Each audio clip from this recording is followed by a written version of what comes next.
Oke, bagaimana adopsi di Indonesia? Di ITB sendiri sudah kita mulai dari tahun 2005, kita memiliki yang disebut sebagai roadmap penelitian. Ya, saya melakukan penelitian dengan mahasiswa saya untuk kontraktor waktu itu dievaluasi. Sebenarnya dari segi prinsip-prinsip konstruksi ramping sudah bagus, terutama di aspek continuous improvement atau mengarah kepada perfection, tetapi untuk bagaimana mereduksi variabilitas, mereduksi cycle time, ya, meningkatkan transparansi itu masih rendah, ya. Nah, itu tahun 2006-an ya saya lakukan. Sekarang mungkin sudah lebih baik lagi. Kemudian bagaimana dengan kita dibandingkan dengan dunia ya yang lain.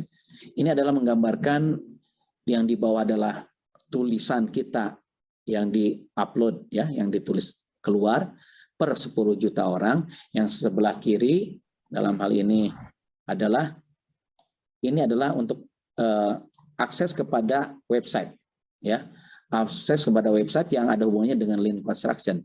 Jadi berapa session akses kepada website itu per 10 juta. Nah, kalau kita lihat kita itu adanya di sini Indonesia ya.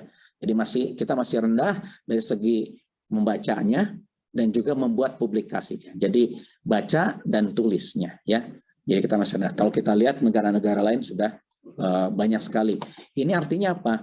Akademisi mungkin menulis ya, tetapi mungkin tidak bisa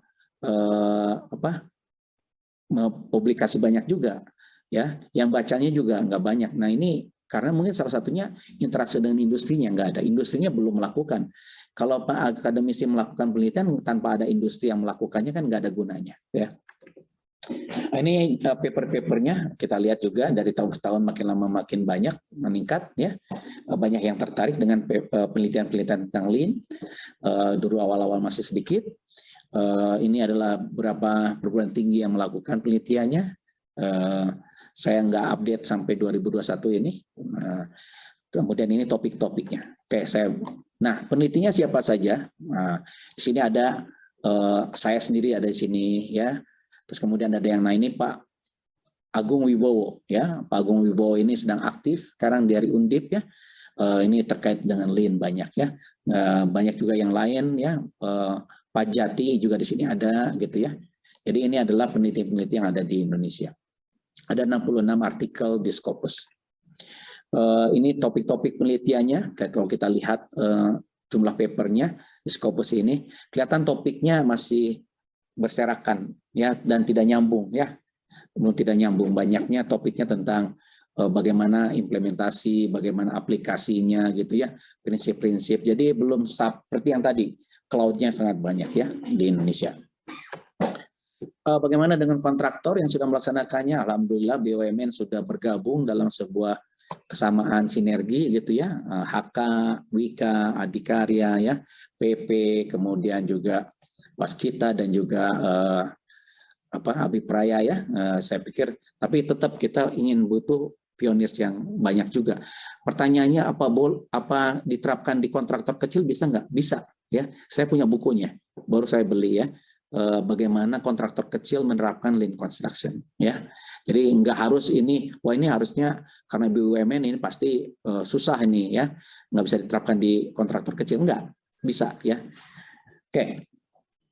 Yang lain juga ini banyak sekali penerapan-penerapan yang sudah dilakukan. BUMN sudah beberapa menerapkannya, alhamdulillah sejak tahun 2000-an, mungkin 2019-an ya, 2018-an sudah mulai. Tapi pendekatannya berbeda-beda ya. Misalnya BUMN 1 ada yang secara individu melakukannya, terus kontak akademisi ya, kemudian ada yang juga secara individu menerapkannya sendiri, kemudian datang ke direksi diterapkan ya, kemudian kontak akademisi, bentuk tim internal dan seterusnya. Jadi ini beberapa BUMN ini sudah mencoba dengan strateginya masing-masing. Saya sebenarnya sedang tertarik, ingin tahu nih dari sekian BUMN yang juga melakukannya dengan strategi yang berbeda-beda, hasilnya seperti apa? Apakah yang satu lebih baik dari yang lain atau semuanya baik ya? Saya interested dalam mengkaji ini. Mahasiswa-mahasiswa saya juga banyak melakukan penelitian. Ini yang paling terakhir. Ini Pak siapa? Purnama ini Bayu ya. Bayu dia mengidentifikasi waste di suatu kontraktor ya, dan mengidentifikasi waste itu karena apa. Misalnya waiting itu disebabkan karena apa saja ya, kendala akibat mesin dan seterusnya ya. Nah, ditemukan kata dia bahwa yang paling banyak itu, yang paling besar adalah defect ya. Kemudian overproduction, kemudian waiting, motion, transportation dan inventory ya. Ini kata Bayu ya, penelitian baru aja lulus dia.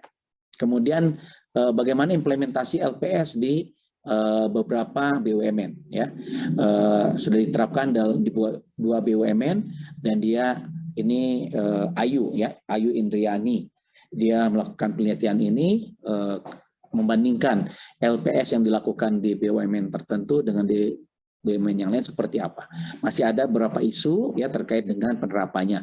Salah satunya adalah sulitnya menerapkan blast furnace ini kalau proyeknya sedang berjalan ya. Ditekankan di sini masalahnya proyek sedang berjalan kemudian diterapkan tentunya akan menyebabkan dampak ya, dan mungkin jadinya tidak fokus ya. Tidak 100% bisa didapatkan hasilnya. Ya, ini kira-kira hasil kajian daripada Indrayani pun ya, terkait dengan bagaimana implementasi dilakukan di masing-masing, kemudian critical success faktornya apa kendala-kendalanya dalam melaksanakan LPS itu, dan apa manfaat yang sudah diterimanya. Jadi sebenarnya di Indonesia sudah alhamdulillah karena BUMN yang sudah melakukan, jadi kita punya kajian-kajian seperti ini. Dan tentunya kedepannya diharapkan banyak kontraktor-kontraktor yang melakukan, sehingga kita juga bisa lakukan kajian-kajian ini apakah sudah bisa diterapkan dengan baik, apa masalahnya.